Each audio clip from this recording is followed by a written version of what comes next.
and welcome to the next episode of PFI Macro Anchor podcast. Today is Thursday, March 13, 2025. My name is Michal Stupavský. I am head of research at Prague Finance Institute, and I will be your main host today. I will be joined by my dear friend and colleague, André Šelho, Chief Economist at Prague Finance Institute. Hi, André. Hello, Michael. Nice to see you. Nice to see you again.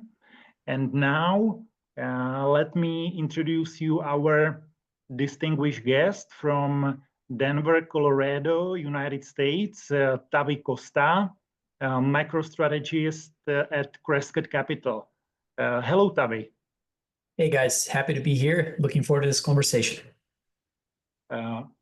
We as well. Thanks for accepting our invitation.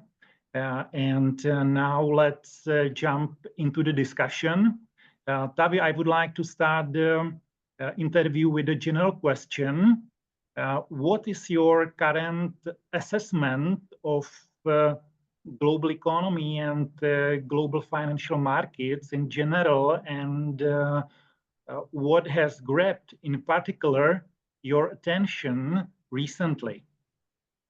Lots of things, obviously, but to try to summarize some of our views, I've been of a strong opinion regarding this potential turning of the US dollar versus other fiat currencies. I think our view about the dollar versus hard assets have been playing out, but the even more importantly and more relevant move that I think it's ahead of us is this potential devaluation of the US dollar versus other currencies. I think we're in the beginning of that for many reasons, and that is what's forcing again this appreciation that we're seeing in gold and other metals more recently. Gold have had a big move, and it's having another big move on a day like today, but the derivatives of gold remain lagging substantially, and that's, to me, the opportunity, not a problem necessarily. And so I'm very focused on those derivatives. Those are gold, silver, copper, zinc, other metals, and in particular the miners that I think are yet to really benefit from this rising environment for gold prices overall. And I think there's some really interesting asymmetric opportunities if you are of the view that I am regarding the dollar. Things like the 2-year yield and other short-term rates in the US, in my view, are also about to fall substantially. And that's just a macro opinion that I hold for the next, call it 3 to 6 months, as we see the risk of a recession being priced in a rate market, which has not been priced in at all. All we're seeing is actually junk spreads starting to show some issues, which is absolutely key. When you have this sort of decline in equity markets that we're seeing in the US in particular, it's important to digress and sort of understand what is causing all this. And consumer discretionary and technology are really the sectors driving the market a lot lower. Other sectors, in my view, are yet to follow the same pattern. And so you have this sort of leading indicators in the markets and other things that are yet to catch up on the downside substantially. And at the same time, you're starting to see some signals of credit deterioration with junk bonds starting to move lower, causing the spreads to actually widen. And so I'm of the view that there's lots of things to be doing here on a hedging standpoint, but also in the derivatives of gold. So that's sort of my assessment. Notice that I try to leave it out, the whole political developments that we're seeing, because I'm trying to get my lenses as a more of a macro investor rather than a political analyst. Thank you very much. And regarding more specifically on the US economy, the recent macroeconomic data prints have been, in my opinion, relatively weak. And at the same time, during the last several months, inflation indicators have been creeping up at least a bit. So in this regard, in my opinion, there have been some stagflationary tendencies in the U.S. economy recently. What's your outlook on the U.S. economy till the end of 2025? I think inflation is very sticky, but I'm not seeing inflation necessarily accelerating from here substantially. I think there's mixed signals in that front. The recent CPI number was interesting, for instance, of which you had, if you look at the supercore data, and the biggest influence in that data came from the transportation aspect. But when you exclude the transportation, we've seen a pretty hot number. So there are mixed signals in that front. You have oil, which I think it's very asymmetric as well in terms of a long position, but especially through options, because nobody expects. I mean, I think it's one of the most contrarian assets out there. It's hard to find anybody who's bullish on oil, despite all the problems we're seeing, in terms of deglobalization continuing to intensify. So, going back to your question, what do I think it's going to happen with the U.S. economy? I think certainly we're probably going to be flirting with a recession in a few months from now, if we're not in one already. I mean, you don't usually see these types of declines of the regarding especially retail numbers a few weeks ago falling close to 10% in nominal terms, which means in real terms is even higher of a decline.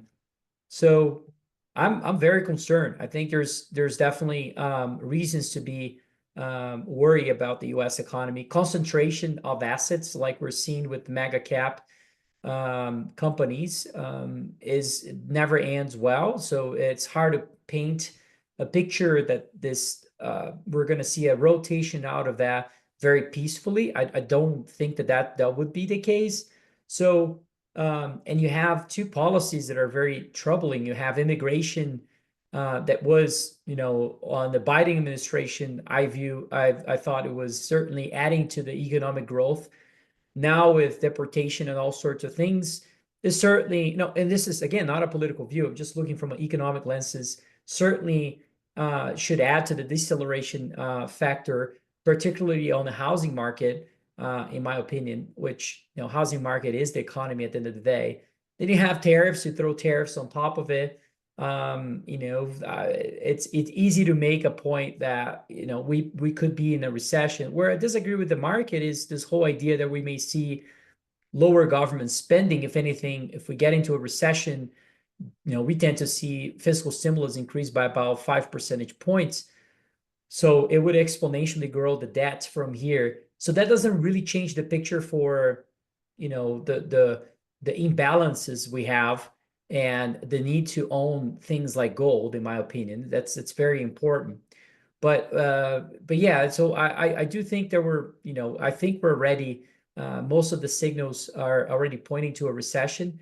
And what is remarkable was a research that I worked on back in 2018. I created an indicator called the percentage of yield curve inversions. I don't know if you guys have seen it, but not too long ago, that indicator went above a number that I think was critical.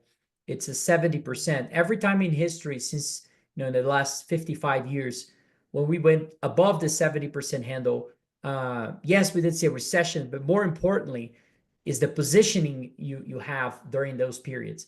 Sometimes you want to own treasuries, sometimes you want to own gold, sometimes you want to short the S&P 500.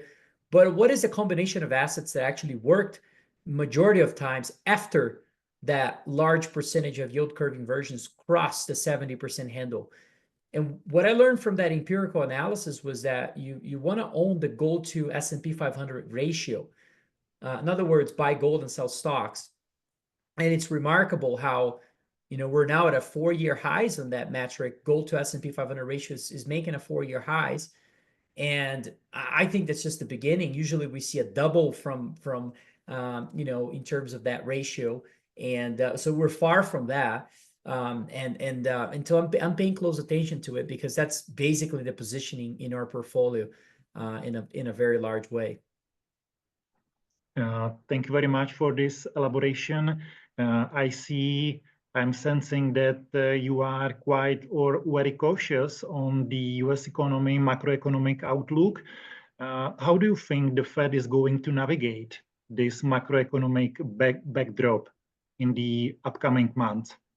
So I'm actually concerned about how the Fed will behave on this, because if you look at the actual government data, which that's what they use to make their justify their actions, just do a calculation of the Taylor rule model and apply most of the PCE and CPI numbers, even the core side, you're going to find that Taylor rule model is actually giving you reasons to hike rates, believe it or not. So will the Fed, play that card because of political reasons and, the issues they have clearly with the Trump administration, which we've seen in the past, right? Bill Dudley wrote a whole op-ed about how we need to be careful about Trump and so forth. I mean, the Fed is political. Let's make sure that we all agree there, because that's the case. That's a fact. And so me as a market participant, I have to add that as a variable, that they may act in a very political way. So it adds to the case of owning 2-year treasuries or shorting 2-year yields, because if the Fed does want to hold rates, the 2-year yield is going to collapse, most likely, just because people are going to start pricing in recession risk because rates are too high. And I kind of think that there is a possibility of that happening. And so, I'm not sure the Fed is going to be that easy in terms of lowering rates quickly. And so it may need more confirmation on the downside of the market in order to act. A 10% decline in equity markets, I'm not sure it's enough, or 15%, or even 20%. It's not enough to cause the Fed to start cutting rates. What will start causing that would be substantial improvements in government data on the inflation front, of which we don't have it right now. Like I just said, if you just take the pure number that has been reported, regardless if you agree or disagree with the relevance of those numbers, they are relevant because that's what policymakers use to make decisions. And so if you consider that, yeah, they can certainly be a little more hawkish than the market is expecting the Fed to do. And if that's the case, I think yields can be brought down substantially. And so I'm very focused on that. I also think that we're in the brink of this Mar-a-Lago Accord. What I think it's, that some folks have been talking about. Well, really, who started this was Polzar. Zoltan Polzar was the first person I heard talking about this, along with Stephen Moran. All the other guys are just following those two guys. I mean, those are the sources of that Mar-a-Lago idea, from my understanding. And if you listen to those guys and you read their reports and so forth, to me, it seems clear that there's a real push towards restructuring the debt for many reasons. And the US government needs to lower rates no matter how. So I do think that, as a result of all this, the lowering rates becoming not just a target, but actually a policy, I think that we may see the dollar suffering substantially in the next few years because of that, and that's what really going to mark the beginning of a long-term devaluation of the dollar versus other currencies, which to me gives me a very strong green light to invest in emerging markets that nobody really is talking about. So, yeah, there's pockets of things that people are not, there's off the radar from most investors. People are starting to talk about rotation out of the US into other parts of the world, but everyone's looking at European equities and Japanese equities rather than the other things that are completely demolished and have not received any capital for many decades. Brazilian equities, South America as a whole, South Asia. And so I'm extremely bullish in those areas. Mexico, needless to say, Argentina. But so it's, there's some real opportunities in my view being formed under the surface as we see this policy very focused on lowering yields and causing the dollar to devalue. Thank you very much, Tavi. Before delving into more details on global stock markets, I have one related question on which you have already touched upon, excuse me, and that's US government debt. Debt to GDP ratio around 120%, budget deficit to GDP around 7%, interest costs from US government debt to GDP around 5%. And these figures, to me, are definitely not sustainable, not even in the long term, but also in the midterm, maybe even short term. So what will be, in your opinion, resolution? How is the new US administration going to tackle this government debt overhang? Yeah, I think that, there are two separate things, the debt imbalance and the cost to service the debt. And the debt imbalance itself is, in my view, less relevant than the cost to service the debt itself.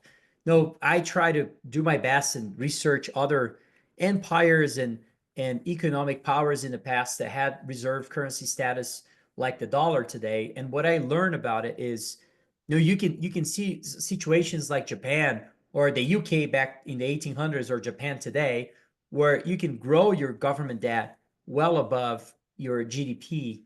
And I think that's possible. It's not necessarily a problem. What we cannot do is when you reach that range of 5 to 10% that you're paying on interest payments relative to GDP, which is where the US has just entered, it makes it very difficult to act as a policymaker. It constrains you on one thing, which is lowering rates. When we talk about austerity and we talk about let's fix the debt problem, Doge is great and wasteful money. Nobody wants that, and I think seems to be most people, hopefully, that have a brain would be of agreement with that. But although some others clearly are not, that's really masking, in my opinion, a bigger and more effective way of cutting government spending, which comes down to lowering rates. If you think about how much, just look at the entire government spending. There's pro-growth and there's non-growth or non-pro-growth investments that the government can make. And the pro-growth investments are at a 40-year low right now. And that's mostly because interest payments have been surging. And so the Federal Reserve today is in a very difficult position, because back in 2021, not too long ago, when inflation was rising substantially, I would say that the US was probably paying about less than 2% of GDP on interest payments. So that allowed the government or the Fed to raise rates substantially, so from essentially 0 to 5+%. But today, if we have any sort of inflation spike, yet the Fed can take that role and so forth, but it really cannot act on inflation whatsoever.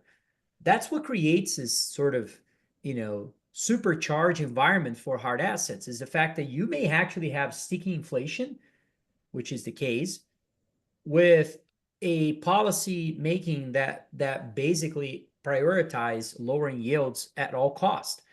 And so, that's what usually you have this secular markets for commodities and gold itself. And so that makes me extremely bullish on that front, because I can see where the Fed is so in so much in trouble. Another important aspect of the researching the debt issue in the US is the fact that when you compare it to the rest of the world, and to me this was probably the most important chart of my research in the last year or two, I don't come across a lot of, yes, I looked at a lot of charts, I produce a lot of charts, but every now and then I find a chart that is just shocking to me. And it's just, you just got to use that chart as a basis for your views for the next 3 to 5 years.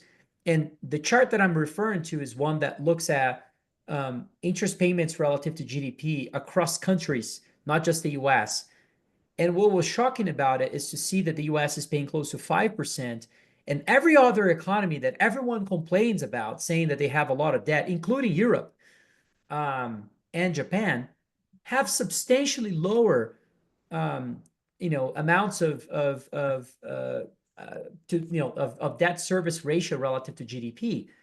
We're talking sometimes half of what the US is paying, or maybe even 3 times what the US is paying. So to me, it gives you a sense that the US is in a greater sense of urgency to lower rates substantially again, and relative to those other countries. And that has to have an impact on currencies, because the interest rate differentials will be, significant. And we're starting to see that, I mean, Europe is likely to go on a spending spree defensively.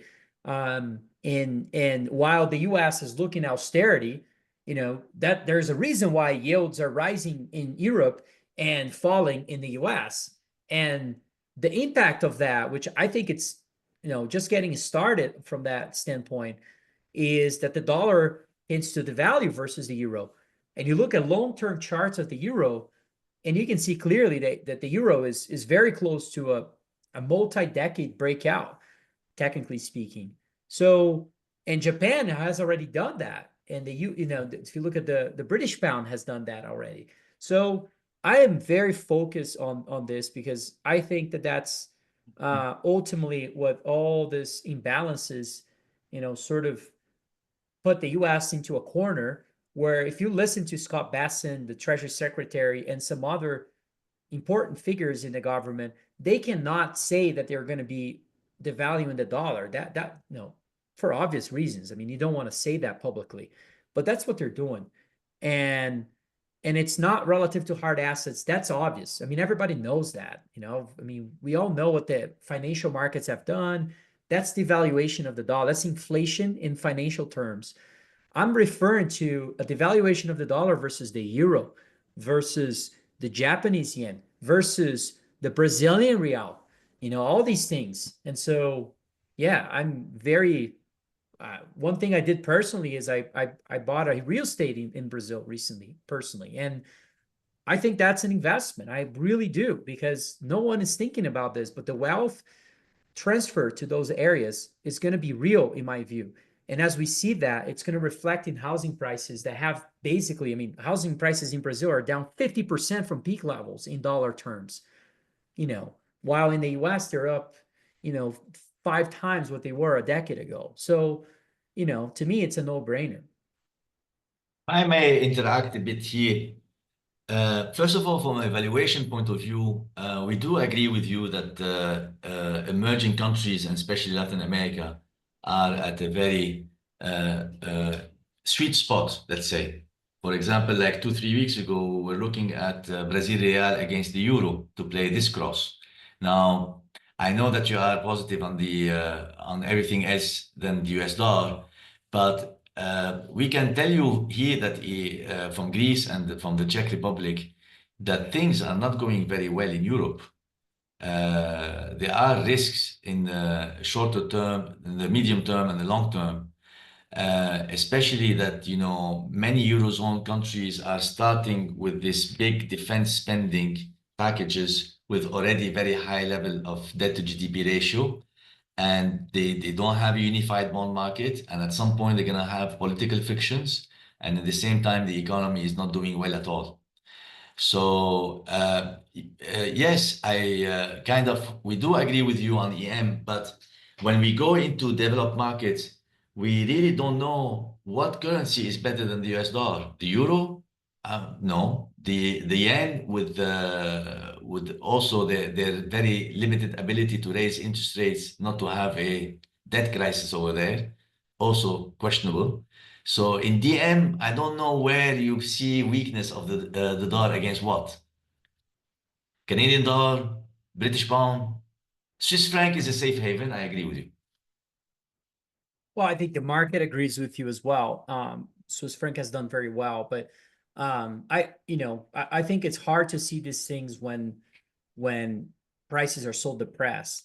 You're looking at the price of euro over, I don't know, 20, 30 years, it just makes you, I don't know, probably depressed as well, because it's just annoyingly just been in a downward trend for so many decades. It's been great for Americans that like to travel to Europe and pay cheaper dinners and so forth. But it's been, my view is I think there's a lot of negative sentiment in Europe in general. It is not my favorite, and I don't think it's the most asymmetric or most likely upside relative to other parts of the world.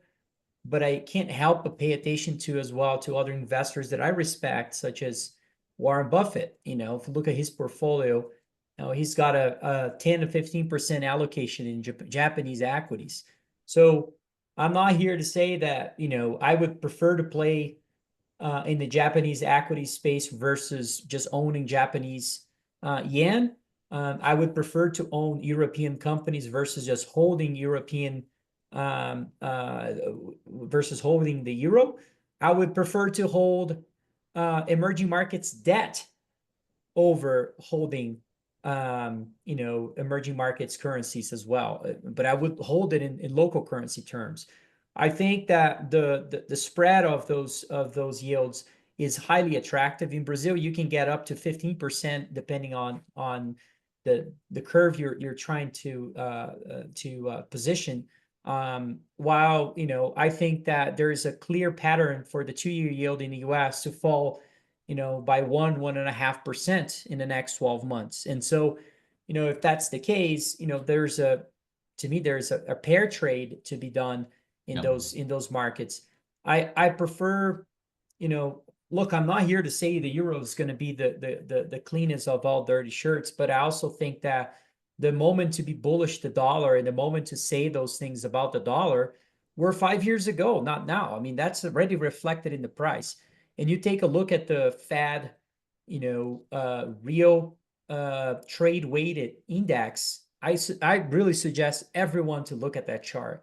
Our girlfriend, Infinity is their name. They put out a chart that I used in our recent letter that goes back to the 1900s, early 1900s, looking at the valuation of the dollar. There are only 2 times that the dollar was this overvalued. I mean, it was really 1985 and 1933, which very different scenarios. 1985 was coordinated act to, reduce the valuation of the dollar across central banks globally, the so-called Plaza Accord. 1933, very different environment. It was Great Depression, right? 2 years before, which caused the dollar appreciation, was 1931. Most countries, the UK, in particular, Canada, Germany, and also Japan at the time, decided to break their own domestic gold standard. And that caused, the world actually to appreciate the dollar. And so we saw the dollar relative to other fiat currencies to, surge after those changes in policies. And 1933 comes out. We're kind of at the tail end of the Great Depression, but we didn't know that. Countries are starting to get tired about the depression. They get together and they try to create some sort of policy to change things and revitalize the global economy through trading and better agreements and so forth. Even on the monetary side, Roosevelt flies there to London to do the mini, comes out of there and says, well, there is no agreement, comes back to the US and devalues the dollar versus gold. So, and that was the beginning of the fall of the dollar versus other fiat currencies, not just versus gold, So I'm a student of history more than I am an investor, to be honest. And I can't help but look at those periods and say, well, is that in the price to have a view of maybe 3 years from now that the dollar will devalue versus all these fiat currencies? No, look at the position of the Canadian dollar. I mean, telling me that the Canadian dollar is worse than the dollar is just like, well, I don't know. That's in the price already. I mean, how many times have we seen the Canadian dollar fall versus the US dollar? Positioning is the most bearish we've seen in history. So, as a macro investor, I am all in on this types of ideas. And so I'm paying attention to it. I did recently in November, I did a conference in Switzerland. I was speaking at the conference. There was a lot of people there, and I did a poll. I just asked, raise your hand if you think the Canadian dollar will outperform the US dollar. Do you know how many people raised their hands? Zero. Actually, one person who then told me, hey, I was the only one who raised my hand. And this is the type of sentiment I like. There are a few things out there today that kind of fall into that category. And I can come up with multiple reasons why I think the Canadian dollar could outperform the US dollar. So does the euro. And but I hear you. I think there's issues. I'm not saying, it's the same thing with the Brazil. When people start being bullish on Brazil, you start seeing, folks start talking about that Brazil is going to become a developed economy. That's the time you want to sell Brazilian reais, because Brazil is never going to become a developed economy. It's been an emerging market for 30 plus years, since I was born. And I don't think it's going to change. It's just a trading cycle that there are times, like the early 2000s when other currencies did better than the US dollar. And I think that the dollar is just suffocating the global economy. We need to see another spurt of growth globally. We need to see a devaluation of the dollar. That does not mean that the euro needs to do, or the euro as a region needs to do very well. It just needs to, it needs to be the case that the US wants to let go of its currency in order to accomplish, restoring growth globally through the rotation that we may see, in markets. And so that's just my 2 cents. I mean, I don't think, making the case that I think a lot of people are making in the euro is telling me as well that we're going to see, MSCI weightings, right now at 70+% on US equities versus any other country in the world has single digits. It's telling me that you're betting that we're going to go to 75 from 73. I mean, that just seems, I don't know. I mean, really? I mean, I just think that that was the case 10 years ago, not now. And so I'm focused on the other side of this, and maybe I'm very wrong, but and usually my timing is not perfect on things. I've been bullish to miners for a while, and look, miners, some of them have done very well, some others have not done very well. But I believe in deploying capital for the long term. And so there have been some great opportunities in the last 3 years to deploy capital in those industries. And I think there's kind of the same happening in emerging markets. Okay, thank you. Tavi, now I would like to move in a bigger detail to stock market. Since the beginning of 2025, we have seen a pretty strong rotation out of US equities, especially Magnificent Seven and information technology stocks, to, for example, China, Europe, or even Latin America. Do you think that this very strong recent trend is going to continue in the upcoming months? I do. And I think it relates to the dollar again. There's a good chart that I think I was looking at. It basically looks at the long-term performance of the dollar. Now looking at the DXY index, you take a 10-year rolling change of the DXY index, and then you take a 10-year change of the S&P 500 relative to other parts of the world.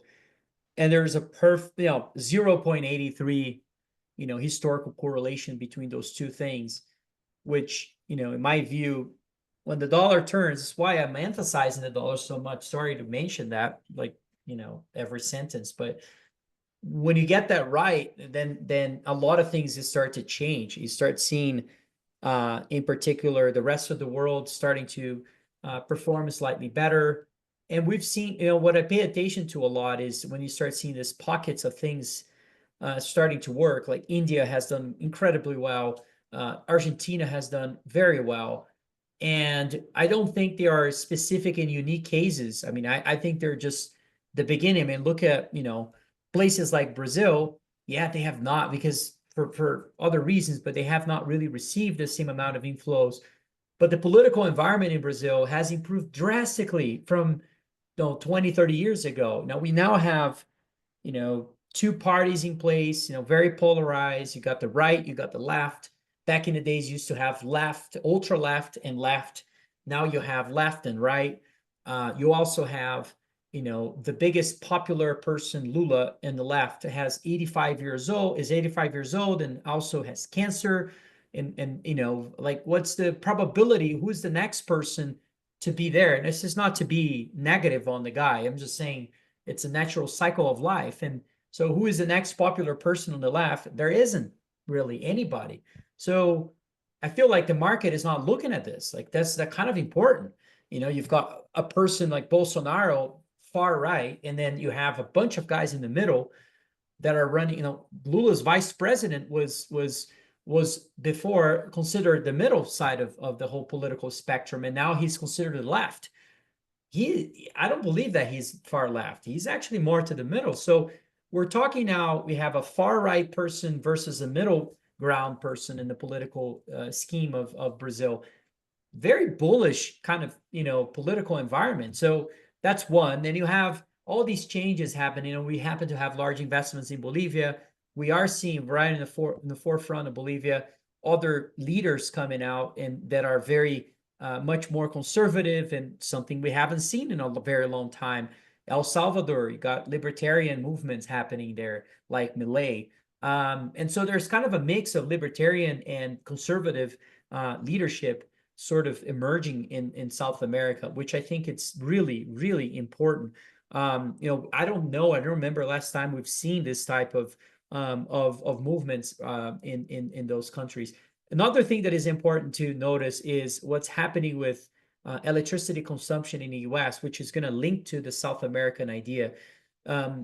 US is facing sort of first, since the DeepSeek things came out with China and so forth, it's almost like the arms race of AI has officially started. And so you got Alibaba coming up with new ideas, and then other Chinese companies doing the same, and US companies basically competing with them in a big way. What's interesting though is that that's causing electricity consumption in the US likely to go to the roof, as we all know. And so where will electricity come from in the next few years, as we see this real need for AI revolution to continue?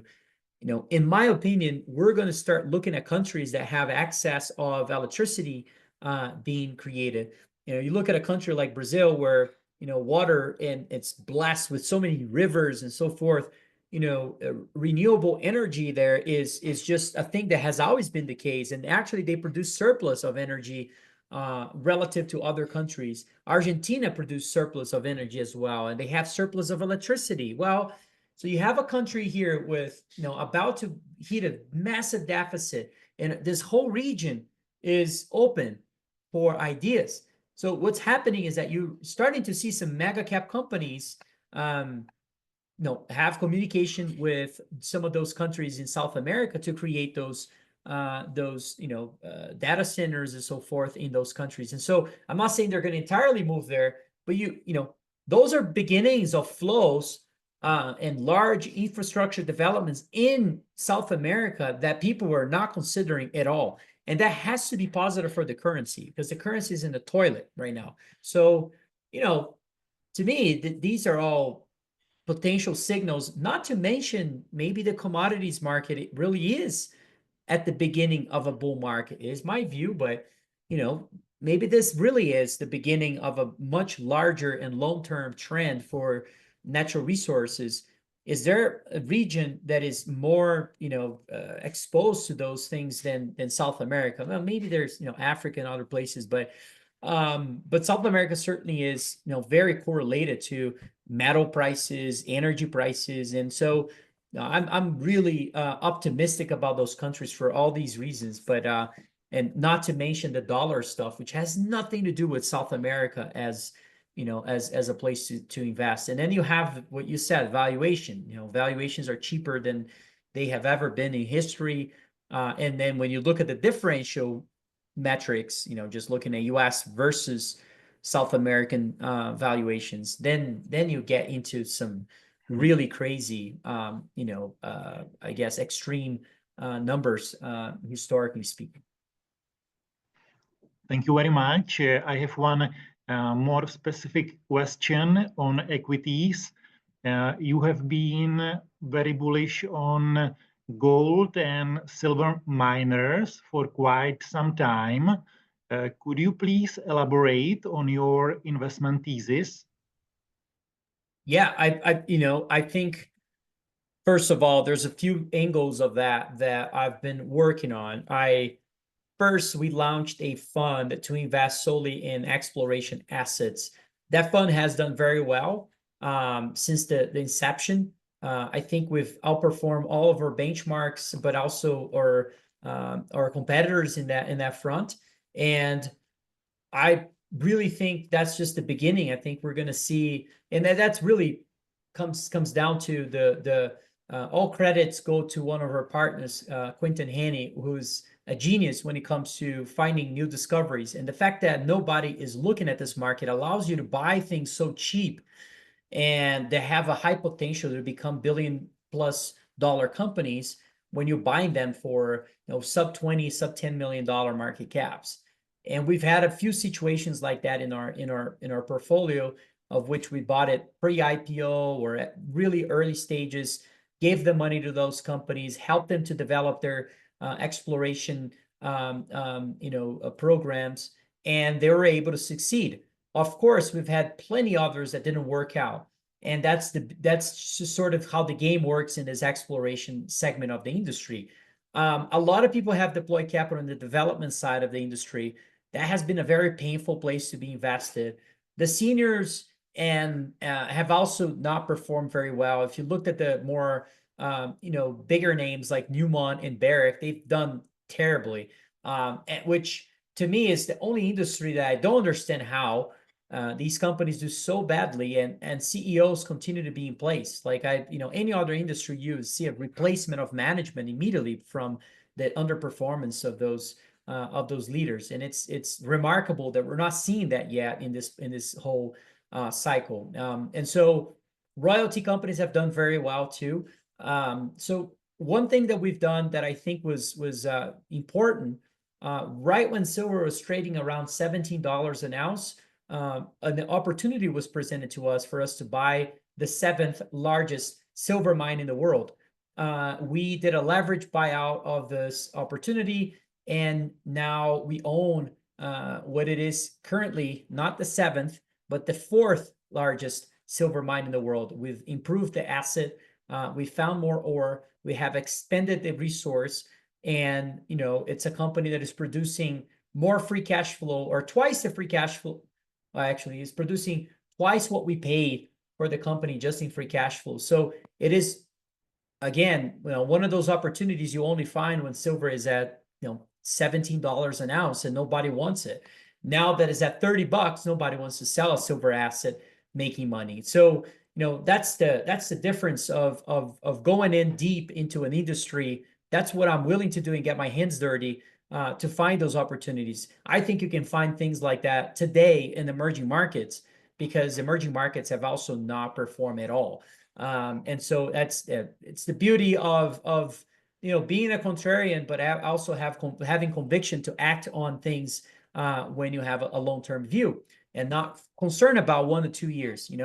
Opening a fund, launching a fund in 2020, and now seeing the fruits of it, it hasn't been too bad. We've especially by owning an asset like San Cristobal that has allowed us to be pretty significant players in the space now. So, but we have not accomplished anything yet. I think there's a lot to be done, a lot to be focused on, and I think that we're about to see a real M&A cycle in the space that will probably, cause most of these seniors, the companies that are starting to make money, if you look at their margins are increasing substantially, they are likely to start deploying capital back into the juniors. And we're seeing some of those mergers, but they're happening across the seniors and some mid-tier names, but we're not seeing them go down to the bottom.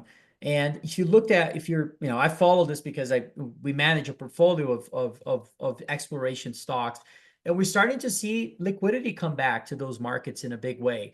And that liquidity is absolutely critical because majority of the billionaires in this industry made their money in exploration. Look at any of the billionaires in this industry.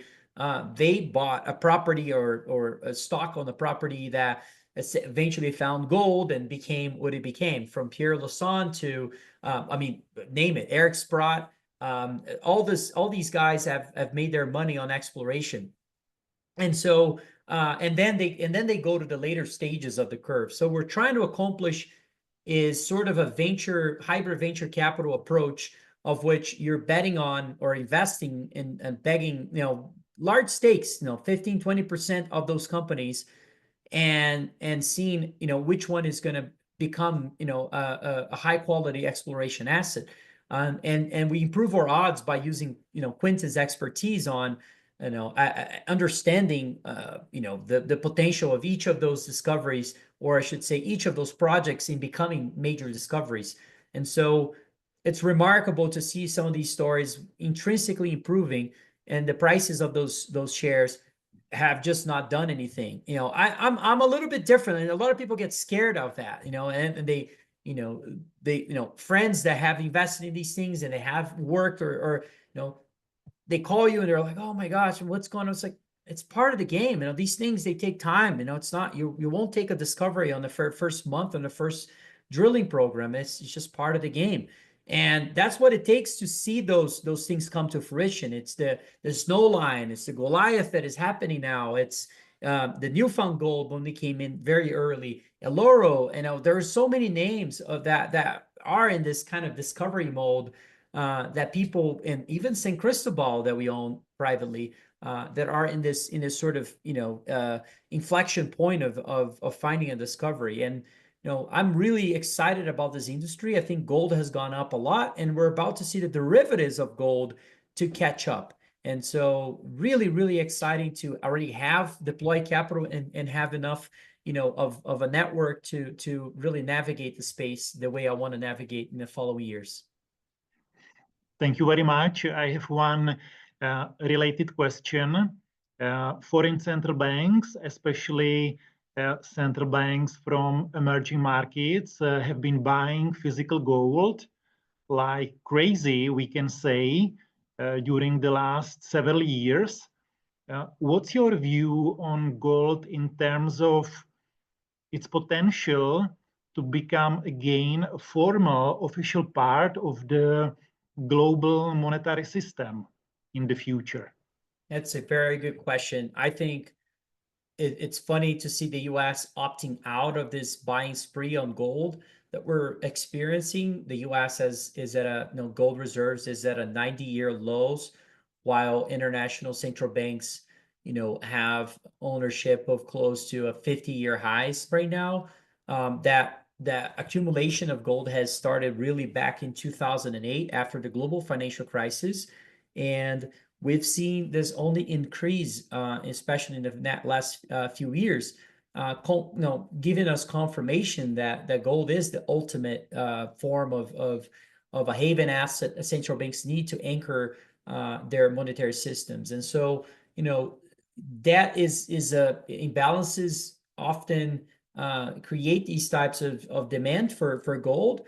And we're kind of in a period right now that is interesting because a lot of these topics about gold reserves by countries and so forth have been very irrelevant from a trading standpoint. I mean, if you've taken a view about that on the dollar or any other currency, you've probably got demolished with those views. And I think those types of research are starting to matter substantially. I mean, just looking at the U.S., for instance, and this push towards reducing austerity and starting to think about how much we've gone away from discipline monetarily and fiscally, people are starting to look back and think, okay, how many gold reserves do we actually have relative to our debt? And I did that calculation, even at mark to market, we're about 2% of US Treasuries outstanding on gold. And, you know, back in the 40s used to be close to 40%. So 40%, I mean, those are, if I tell you the implied gold prices you would get to getting those numbers back, like get back to 40% or so, but we don't even need to go to 40. I mean, we're just talking about even if we go to this 1970s highs, which was 17%. No, we're talking over $20,000 an ounce, which is insane. It's a 10x from or close to 10x to where we are today. So I just, you know, again, those are not hypothetical targets and all anything like that. But you know, I can't help but look at history and do those types of analysis, which gives me conviction on owning assets that have leverage to gold. I think we've also lived in an environment where you know, crypto and all these things have, again, a lot of times in macro, you have one thing that masks a big opportunity. I think crypto is masking a big opportunity in metals in a big way. You know, it's the same thing about all this focus on strategic crypto reserves. When do they really matter? If you think about it, if you're a large buyer of something, let's say you're trying to, you know, you're a big player and you're trying to buy something in the market without showing everybody, because if you do show up as a large buyer, what do? You cause prices to go up because the market is going to be like, oh yeah, they're going to push the price higher, so prices will go up. Well, if you're really serious about building or accumulating an asset, you don't just, you know, tell the world that you're doing that. You buy it and then you tell the world that you bought it. That's the difference. And I think it's funny to see everyone focus on this crypto strategic reserve thing, when at the end of the day, what I think it's happening is that the US is very serious about starting to buy gold again. They have to. They don't have an option. So this whole idea that the US is owning, is at a 90-year low on reserves of gold versus international central banks at a 50-year high, I think it's about to change substantially. I mean, remember, the US used to own, back before the 40s, 1930s or so, US owned more gold than the entire rest of the world combined. So, and today we only own 20% of all the gold in the world right now. So, you know, it's a little scary. You know, if we're flirting with losing the reserve status, and the question is to who? There isn't anybody out there. So to go back to the question that was asked about euro and so forth, but gold is definitely an alternative. You know, I definitely say that it's not Bitcoin. It's not to say there isn't investments to be made in crypto and investments to be made on Bitcoin, but when I find an industry that is, you know, locked to a gold prices that are likely to be a lot higher, you know, it's hard to ignore it. No, that to me is called opportunity. And so I think central banks are only getting started with all this, and you know, it's starting to become harder and harder to hide. And if we see what we think we're going to see, we could see multiples of gold prices where they are currently. Thank you very much. Tavi, to wrap up our interview, our discussion, if you were to give investors with very long-term investment horizons or asset allocators 3 major investment advices, what would those be, in your opinion?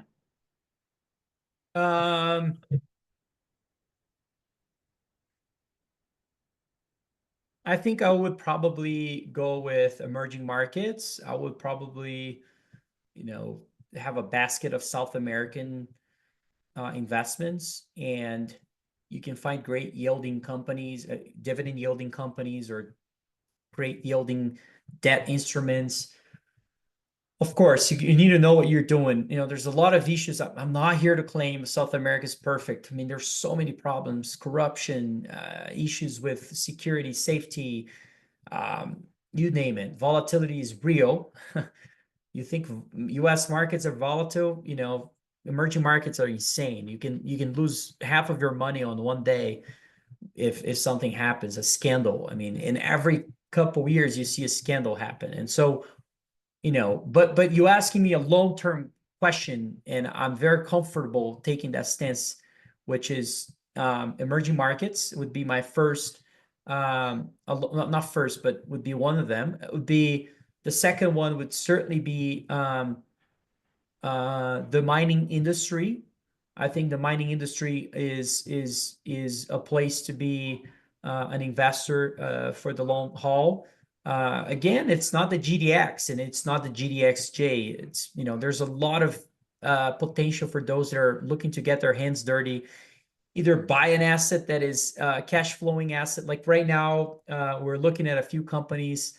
One company is in bankruptcy, you know, trying to take the company out of bankruptcy. I mean, how many people are willing to go there? You know, I'm willing to go there, and it's you know, it's the type of opportunity that of a mining company that is real. No, there's real profitability to be made with gold prices where they are. So very interested in those things. And then, you know, third one, you know, without saying gold, it would probably be silver, and linked to zinc prices as well. So if I could pick a fourth one, would be silver and zinc. I think those two are going to do very well, and in this next coming decade here. And you know, so you kind of get your yielding from the emerging markets. You get your crazy activist ideas on mining, and you hold metals, physical metal, silver. Not physical, you just hold silver, whatever you decide. I don't hold any physical personally because I just think the premiums are absurd. And I think exposure to silver is great. And I also think that we really need zinc for the following years. It's a metal that people are not focused on. It's a completely off the radar.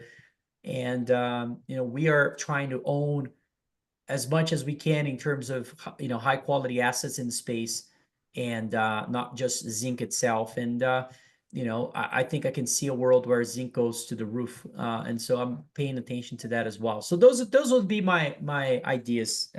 You know, obviously I didn't have a lot of time to think about it, but those would be very strong ideas that I have.